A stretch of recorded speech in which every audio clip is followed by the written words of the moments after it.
इधर ट्रंप से डील हुई, उधर पीएम मोदी ने अजीत डोभाल को सऊदी अरब क्यों भेजा? पाकिस्तान में हड़कंप क्यों मचा हुआ है? रूस, चीन, अमेरिका के बाद मोदी के संकट मोचक अजीत डोभाल का सऊदी जाना मुनीर के प्लान में पलीता लगने वाला है क्या? मोदी के बाद ट्रंप की जिनपिंग से बात, जिनपिंग की फिर पुतिन से बात, अचानक दुनिया भर में क्या गजब हो रहा है? अब इसका चैप्टर। पूरी दुनिया में इस समय पीएम मोदी की चर्चा चल रही है। ट्रंप के साथ ट्रेड डील करने के बाद पीएम मोदी की डिप्लोमेसी की तारीफ हो रही है। पीएम मोदी जितने भी काम करते हैं उसके पीछे पूरी टीम होती है जो दिन रात मेहनत करती है। लेकिन एक नाम जिस पर पीएम मोदी सबसे ज्यादा भरोसा करते हैं वो नाम है जिसे सुनकर मुनीर और शहबाज का बीपी बढ़ जाता है, देश के दुश्मनों की नींद उड़ जाती है। पीएम मोदी के हर बड़े काम में वो शख्स शामिल होता है और वो नाम है अजीत डोभाल का। धुरंधर में भी आपने अजीत डोभाल का किरदार देखा था, जिनको पीएम मोदी का संकट मोचक कहा जाता है। अजीत डोभाल की चर्चा इस समय दुनिया के कई देशों में हो रही है। अहम डील से लेकर डिफेंस टॉक्स तक हर जगह अजीत डोभाल नजर आ रहे हैं। पीएम मोदी को जब भी कोई बड़ा काम करना होता है तो अजीत डोभाल को आगे करते हैं और अजीत डोभाल का ट्रैक रिकॉर्ड भी अभी तक 100% सक्सेस का है। इस समय दुनिया में जैसी हलचल मची है उसके बीच अजीत डोभाल पीएम मोदी के लिए गो टू मैन बन चुके हैं। आप देखिए कि बदलते वर्ल्ड ऑर्डर के बीच अजीत डोभाल किस तरह से एक्शन में जुटे हुए हैं। इधर पाकिस्तान सऊदी अरब से दोस्ती बढ़ा रहा था तो पीएम मोदी ने डोभाल को सऊदी अरब भेज दिया है। उससे पहले अजीत डोभाल रूस के दौरे पर गए थे, उससे पहले चीन और यूएई के दौरे पर जा चुके हैं। भारत के खिलाफ जहां गुटबाजी होती है ऐसा लगता है अजीत डोभाल को तोड़ने के लिए वहां भेज दिया जाता है। अजीत डोभाल यानी भरोसा कि काम हो जाएगा। अजीत डोभाल ने सऊदी अरब के दौरे पर कुछ ऐसा किया जिससे पाकिस्तान का टेंशन बढ़ा हुआ है। रूस, चीन, अमेरिका के बाद मोदी के संकट मोचक अजीत डोभाल का सऊदी जाना किस बात की तरफ इशारा कर रहा है? क्या मुनीर के प्लान में पलीता लगने की तैयारी है? मोदी के बाद ट्रंप ने जिनपिंग से बात क्यों की? जिनपिंग ने पुतिन से बात क्यों की? दुनिया में क्या गजब चल रहा है? इस पूरी हलचल के बारे में आपको बताऊं उससे पहले उस हलचल का एक ट्रेलर देखिए।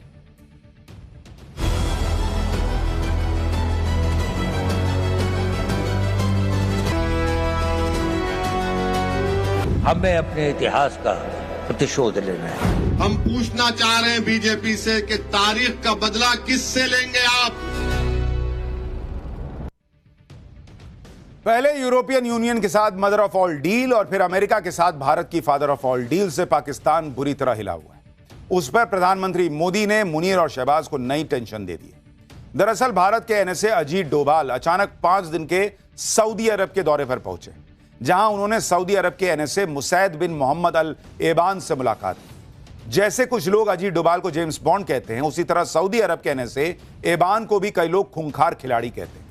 ये वही एबान है जिन्होंने चीन और ईरान के बीच दुश्मनी खत्म करवाने जैसे कई ऐसे कारनामे किए हैं जिन्होंने दुनिया को शॉक दे दिया। ऐसे में भारत के जेम्स बॉन्ड और सऊदी अरब के खूंखार खिलाड़ी का साथ आना मुनीर और शहबाज के लिए किसी बुरे सपने से कम नहीं है।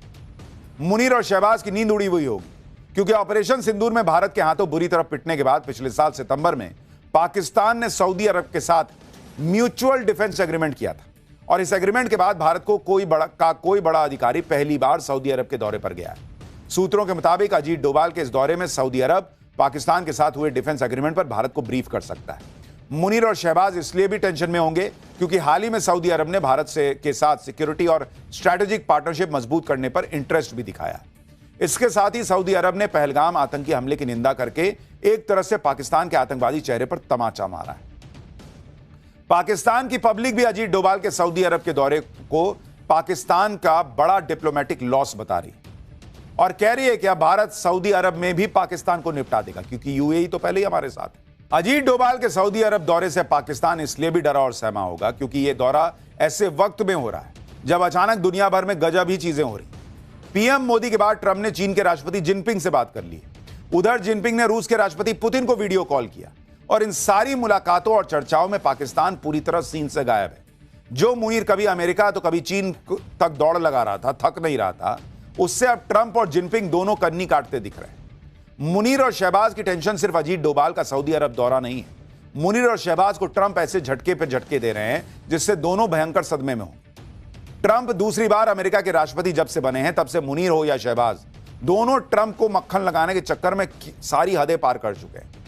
मुनीर की चापलूसी देखकर पूरे पाकिस्तान तक में चर्चा है कि मुनीर ने ट्रंप की बूट पॉलिश तक में कोई कसर नहीं छोड़ी।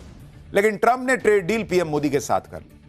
अब यह देखिए कि जिन मिनरल्स का लालच देकर मुनीर ट्रंप को साधने के चक्कर में था, व्हाइट हाउस से आई मुनीर और शहबाज की एक तस्वीर भी वायरल हुई थी, जिसमें मुनीर ट्रंप को पाकिस्तानी मिनरल से भरा एक ब्रीफकेस दिखा रहा था।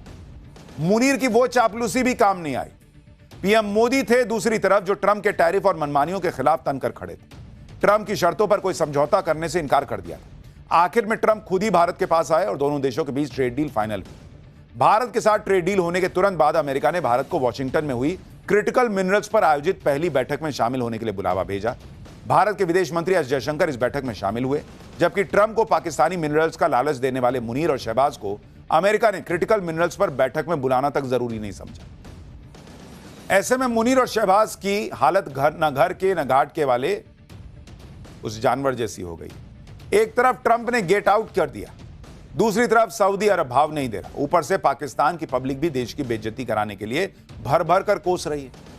यानी पाकिस्तान के लोग ही कह रहे हैं कि भाई क्या मिला तुमको, इतने तलवे चाटे ट्रंप के, इज्जत भी नहीं मिली। तो खैर वो तो थी ही नहीं, पैसा भी पता नहीं मिलेगा कि नहीं मिलेगा, और भारत ने सब कमा लिया। तो ये हालत हो रखी है पाकिस्तान की। पीएम मोदी ने कहा कि इनका अहंकार 7वें आसमान पर है और किसी को भी कुछ भी कह दे रहे हैं ये लोग इसी अहंकार की वजह से। इसी सदन के एक माननीय सांसद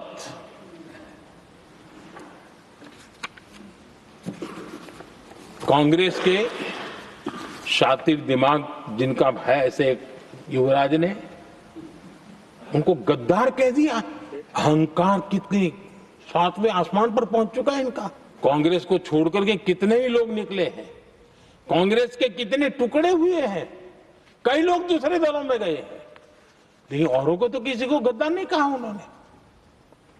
लेकिन कल सांसद को गद्दार इसलिए कहा क्योंकि वो सिख थे। ये सिखों का अपमान था और उनको जरा भी दर्द नहीं, वरना आज खड़े होकर के कह सकते थे कि कल जो हुआ इसी सांसद की गरिमा के अनुरूप नहीं था, हमें खेद है। एक शब्द तो बोल लेते, उन्हें अपने राजनीतिक विचारों में परिवर्तन किया इसलिए गद्दार हो गए। और एक गद्दार शब्द छोटा नहीं है, बहुत दुर्भाग्य की बात है। और ऐसे लोग कांग्रेस को नहीं डुबाएंगे तो क्या करेंगे। प्रधानमंत्री नरेंद्र मोदी ने पिछले दिनों से जो भी चल रहा था, जो भी हंगामा चल रहा था, हर एक चीज का जवाब दिया। वो आज गुस्से में भी लग रहे थे क्योंकि 3-4 दिन से वो देख रहे थे कि राहुल गांधी एंड कंपनी कैसी हरकतें कर रहे हैं। संसद के अंदर कैसे बवाल मचा जा रहा, किताबें लहराई जा रही हैं, चेयर पर पेपर फेंके जा रहे हैं। राहुल गांधी पीएम मोदी को उल्टा सीधा बोल रहे हैं। कांग्रेस सोशल मीडिया पर पोस्टर डालकर पीएम मोदी को कायर डरपोक कह रही, और उसके बावजूद ये लोग कहते हैं कि इस देश में लोकतंत्र नहीं है। अरे अब और क्या बोलिएगा भाई। मां की गाली एक रैली में पढ़ ही चुकी, मोदी तेरी कब्र खुदेगी के नारे लगा ही दिए, जो मन में आता है बोल ही देते हैं, संसद में बोलने नहीं दिए, पीएम की सीट के पास घेर कर खड़े हो गए। अब और क्या रह गया है भाई, बस हाथापाई तो रह गई है, और क्या बच गया है इस देश में संसद के अंदर होना। सुनिए पिछले 3-4 दिन से राहुल गांधी पीएम मोदी को क्या क्या नहीं कहे। I don't think PM will have the guts to come to the Lok Sabha today, because if he comes, I'm going to give him this book. So if PM comes, I will go physically and hand him this book. डर एक line का है, सिर्फ एक line का डर है। एक लाइन है उसमें जो जिससे प्रधानमंत्री राजनाथ सिंह जी पूरी सरकार डरी हुई है। वो लाइन में अंदर बोलूंगा, कोई नहीं रोकेगा मुझे। अरे आपको कौन रोक लेगा बॉस, कोई नहीं रोक सकता आपको। 2 दिन से राहुल गांधी पीएम मोदी के खिलाफ माहौल बना रहे थे, किताब लहराकर सियासी टशन दिखा रहे थे, लेकिन आज पीएम मोदी ने भी गांधी परिवार के इतिहास की किताब संसद में खोलकर तगड़ा जवाब दिया।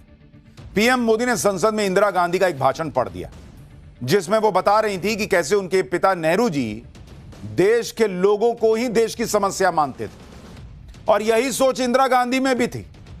तो किताब के जवाब में पीएम मोदी ने नेहरू इंदिरा का जिक्र कर पूरे कांग्रेस की कैसे क्लास लगा दी, क्या इतिहास बता दिया। सुनिए आपका सिर शर्म से झुक जाएगा कि इस देश के प्रधानमंत्री रहने वाले नेहरू जी और इंदिरा जी इस देश की पब्लिक को प्रॉब्लम मानते थे। और मैं जो इंदिरा जी ने कहा था उसको कोट कर रहा हूं। जब किसी ने मेरे पिताजी से पूछा, यानी नेहरू जी से पूछा कि उनके सामने कितनी समस्याएं हैं।